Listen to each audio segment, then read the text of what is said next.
Jornal do Brasil. Você por dentro da notícia. Aconteceu. É notícia. É Jornal do Brasil. Sejam todos bem-vindos. Hoje, quinta-feira, dia 15 de fevereiro de 2018. Estamos chegando em mais uma edição do Jornal do Brasil. As manchetes dessa quinta-feira. Santa Catarina registra taxa recorde em doações de órgãos em 2017. MEC divulga lista de aprovados no ProUni 2018. Acidentes nas estradas federais do Rio de Janeiro deixam 5 mortos e 104 feridos. Acadêmicos do Tatuapé comemorou o título do Carnaval de São Paulo. Essas e outras notícias agora, na edição dessa quinta-feira, 15 de fevereiro, no Jornal do Brasil. Você está ouvindo Jornal do Brasil. Após 15 meses de discussões e pelo menos 10 adiamentos, aproxima-se o prazo limite imposto pelo governo para aprovar a reforma da Previdência na Câmara. Fim de fevereiro. O projeto apresentado inicialmente por um governo com base sólida tinha apoio certo, mas agora, em ano eleitoral, e depois de enfrentar 2 denúncias oferecidas pelo Ministério Público Federal, só os mais otimistas acreditam que os 308 votos serão alcançados. A semana pós-carnaval será de aferição da temperatura. O presidente da Câmara, Rodrigo Maia, do Democratas do Rio de Janeiro, prometeu iniciar a discussão em plenário a partir da próxima terça-feira, mas deixou claro que, se não houver o apoio necessário, engavetará a reforma até o momento mais apropriado. O diretor-geral da Polícia Federal, Fernando Segovia, irá responder aos questionamentos do ministro Luiz Roberto Barroso, do Supremo Tribunal Federal STF, na próxima segunda-feira, dia 19, de acordo com o gabinete do ministro. A princípio, o encontro será às 17 horas. No último sábado, dia 10, Barroso mandou intimar Segovia para esclarecimentos após o diretor-geral da PF, em entrevista, indicar que a tendência é que as investigações contra o presidente Michel Temer sobre o decreto dos portos sejam arquivadas. Barroso é relator do inquérito, em tramitação no Supremo, tendo em vista que tal conduta, se confirmada, é manifestamente imprópria e pode, em tese, caracterizar infração administrativa e até mesmo penal. Determino a intimação do senhor diretor da Polícia Federal, delegado Fernando Segovia, para que confirme as declarações que foram publicadas, preste os esclarecimentos que lhe pareçam próprios e se abstenha de novas manifestações a respeito, diz o despacho de Barroso. Você está ouvindo Jornal do Brasil. O presidente da Acadêmicos do Tatuapé, vencedora do Grupo Especial do Carnaval Paulista, Eduardo Santos, atribuiu a vitória aos componentes da escola. O principal responsável é o nosso componente que trabalha, que ensaia e faz tudo para nós, disse Santos, ao lembrar que o resultado só veio no último minuto. De novo, foi muito sofrido. Foi na última nota do quesito. Agora é ir lá e dar um abraço em cada um dos nossos 3,2 mil componentes. Com o enredo Maranhão, os tambores ecoaram na terra da encantaria. A Acadêmicos do Tatuapé contou um pouco da história do estado, a partir das particularidades de seu povo, da riqueza cultural e das festas típicas, como Bumba Meu Boi. Nós fizemos o melhor desfile da nossa história, que todo ano é nosso objetivo. E agora esse título só vem colocar mais alegria na comunidade, que já estava alegre demais, realizada e sabendo que cumpriu sua missão, acrescentou o presidente da escola. Um dos destaques do desfile foi a alternância pela bateria da agremiação da batida do samba para a batida do reggae, ritmo muito presente no Maranhão nas últimas décadas, e que levantou o público nas arquibancadas. A riqueza de detalhes das fantasias e as alegorias dos carros também chamaram muita atenção. Correndo o risco de extinção com a aprovação da reforma da Previdência, que será votada até o dia 28, a aposentadoria por tempo de contribuição tem regras específicas a partir dos próximos dias. Será automática, sem a necessidade que o assegurado do INSS, Instituto Nacional do Seguro Social, se desloque até uma agência para formalizar o pedido. Entretanto, na prática, os trabalhadores encontram muita dificuldade para comprovar o tempo mínimo de contribuição exigido. Atualmente, não existe idade mínima para aposentadoria por tempo de contribuição no INSS. A regra é o tempo mínimo de contribuição de 30 anos para mulheres e 35 para homens.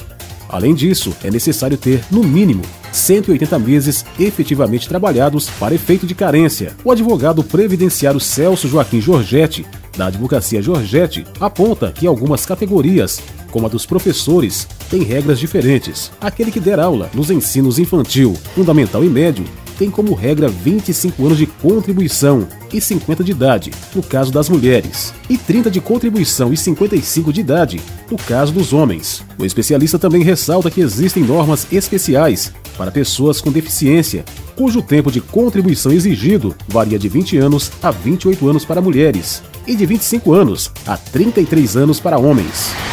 Você está ouvindo Jornal do Brasil. 5 pessoas morreram e 104 ficaram feridas em 85 acidentes nas estradas federais do Rio de Janeiro durante o Carnaval entre sexta, dia 9 e terça, dia 13. Segundo a Polícia Rodoviária Federal, no Carnaval de 2017 foram mais acidentes, 99, e mortos 6, mas houve menos feridos, 98. Um dos acidentes mais graves ocorreu na rodovia Rio-Santos, BR-101, em Mangaratiba. Na manhã de domingo, dia 11, uma colisão entre 2 veículos deixou 2 mortos e 3 feridos graves, na altura do quilômetro 448. À noite do mesmo dia, na BR-493, em Magé, uma colisão frontal entre veículos deixou 6 pessoas feridas com gravidade, na altura do quilômetro 18. Outros 3 mortos foram registrados em acidentes na Via Dutra, BR-116, em Seropédica, na BR-356, em São João da Barra,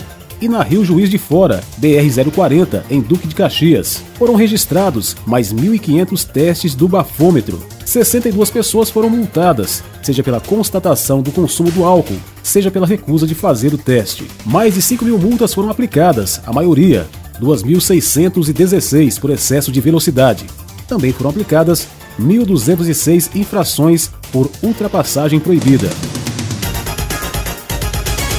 O Tribunal Superior Eleitoral, TSE, publicou uma resolução na qual definiu que os candidatos poderão financiar as campanhas eleitorais neste ano com recursos próprios. A Resolução 23.553, cujo relator foi o ministro Luiz Fux, presidente do TSE, foi publicada no último dia 2, no Diário da Justiça Eletrônico, e disciplina os procedimentos relativos à escolha e ao registro de candidatos à presidência da República, governador, senador e deputado federal, estadual e distrital. Conforme o texto da resolução, o candidato poderá usar recursos próprios em sua campanha até o limite de gastos estabelecido para o cargo o qual concorre. De acordo com o TSE, os limites em 2018 serão os seguintes: presidente da República, 70 milhões.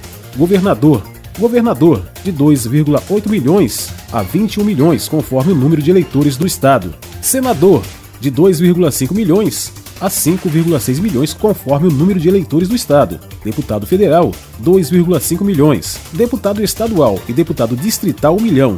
Em dezembro do ano passado, o Congresso Nacional derrubou o veto do presidente Michel Temer, que liberava o autofinanciamento irrestrito de campanha, mas na ocasião, técnicos legislativos informaram que caberia ao TSE definir as regras.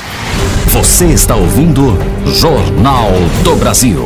O Ministério da Educação, MEC, divulgou o resultado do programa Universidade para Todos, o ProUni 2018.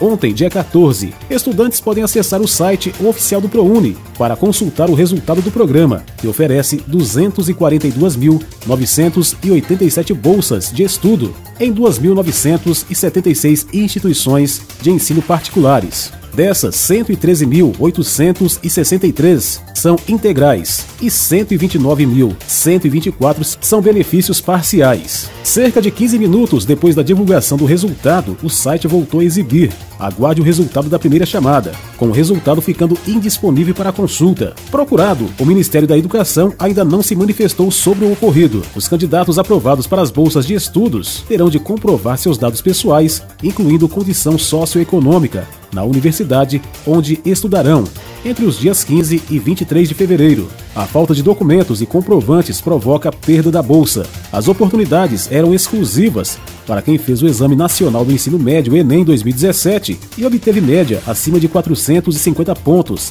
em cada uma das provas e nota superior a 0 na redação. Os candidatos precisaram apresentar sua renda familiar por pessoa para saber qual bolsa teriam direito. Para ter bolsas de 100%, a renda é de até um salário mínimo por pessoa. Para bolsa 50%, a renda é de até 3 salários mínimos. Além disso, o candidato deve satisfazer a pelo menos uma dessas condições: ter cursado o ensino médio completo na escola da rede pública ou como bolsista integral em escola particular, ter cursado o ensino médio parcialmente em escola da rede pública e parcialmente em escola da rede particular, na condição de bolsista integral da própria escola privada, ser pessoa com deficiência, ser professor da rede pública de ensino, do efetivo exercício do magistério da educação básica, integrante do quadro de pessoal permanente de instituição pública e concorrer a bolsas exclusivamente nos cursos de licenciatura.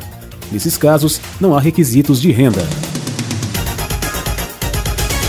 A Receita Federal deposita nesta quinta-feira, dia 15, 210 milhões a 102 mil contribuintes que caíram na malha fina do imposto de renda de 2008 a 2017 e que tiveram agora suas declarações liberadas.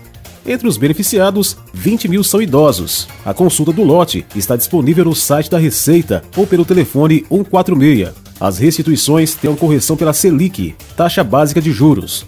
O dinheiro será depositado na conta informada na declaração. Quem não receber deverá ir a uma agência do Banco do Brasil ou ligar para 4004-0001 para as capitais ou 0800-729-001, demais localidades, para agendar o crédito. A restituição ficará disponível durante um ano.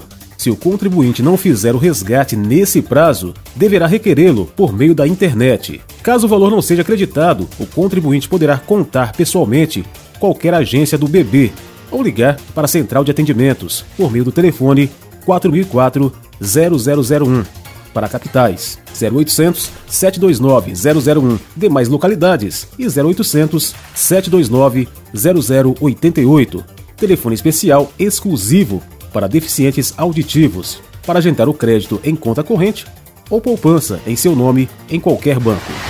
Você está ouvindo Jornal do Brasil. Santa Catarina registrou taxa recorde em doações de órgãos em 2017. Foram 282 doadores de múltiplos órgãos, 3 vezes mais que a média brasileira comparando o número de habitantes. Para o coordenador da Central de Transplantes de Santa Catarina, os resultados refletem o treinamento de 600 médicos e enfermeiros realizados por ano. As equipes discutem como envolver as famílias no hospital. Essa relação de ajuda, esse apoio, esse acolhimento, resulta lá no final, quando é colocada a possibilidade de doação em mais doações.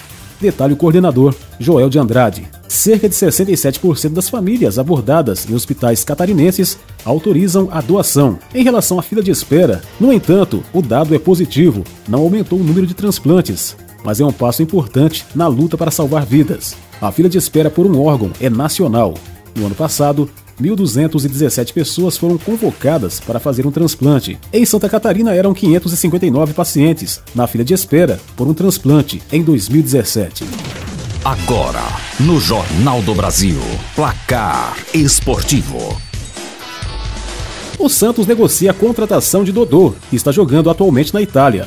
E a família do lateral esquerdo, revelado pelo Corinthians, é um trunfo do Peixe nas tratativas com o clube italiano pelo empréstimo até o fim do ano, com valor de compra fixado. Os familiares de Dodô são santistas e torcem pelo desfecho positivo no negócio. O jogador de 26 anos tem interesse em retornar ao futebol brasileiro e vê o alvinegro como ótima opção. Na Itália, ele não vem sendo utilizado. Dodô viria para resolver a carência na lateral esquerda do alvinegro. O titular Caju e o reserva Romário não fizeram boas atuações na temporada. O Santos busca um substituto para Zeca, que entrou na justiça contra o clube em outubro de 2017. Dodô foi revelado pelo Corinthians e acabou emprestado ao Bahia, antes de ser negociado com a Roma e passar pela Internazionale.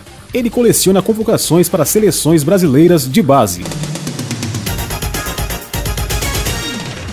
O Botafogo não ficou muito tempo sem um treinador. Menos de uma semana após a demissão de Felipe Conceição, o time de General Severiano já anunciou o novo comandante, Alberto Valentim. O ex-lateral direito de 42 anos era auxiliar técnico do Palmeiras e assumiu a equipe após a demissão de Cuca durante a temporada passada, deixando uma boa impressão no mercado da bola. Com a opção da diretoria palestrina pela contratação de Roger Machado para 2018, Valentim ficou livre para acertar com outros clubes. Ao site oficial do Botafogo, o novo comandante demonstrou entusiasmo com sua chegada ao Glorioso. Dirigir o Botafogo é uma honra e eu estou muito feliz por isso. A diretoria do Atlético jamais imaginaria que a demissão de Oswaldo de Oliveira na semana passada pudesse dificultar tanto o planejamento da equipe para o restante da temporada. Com a recusa de Cuca para comandar o time do Galo, a cúpula alvinegra, que não tinha em mente uma segunda opção, precisou mudar sua tática e começou a fazer contatos na tentativa de agilizar a definição do novo nome. Mas há um dilema: trazer um técnico experiente é provavelmente mais caro, ou recorrer a um jovem, e portanto menos oneroso para os cofres do clube. As opções no momento são Wagner Mancini, atualmente no Vitória, Jorginho, ex-Vasco, e Vanderlei Luxemburgo, ambos desempregados. Pelo menos por enquanto, não há hipótese de trazer um estrangeiro, como ocorreu em 2016, quando o Atlético apostou no uruguaio Diego Aguirre. Você ouviu Placar Esportivo. E o Jornal do Brasil dessa quinta-feira fica por aqui. Para você um forte abraço, tenham todos um ótimo dia. A gente volta a se falar amanhã. Você ouviu Jornal do Brasil.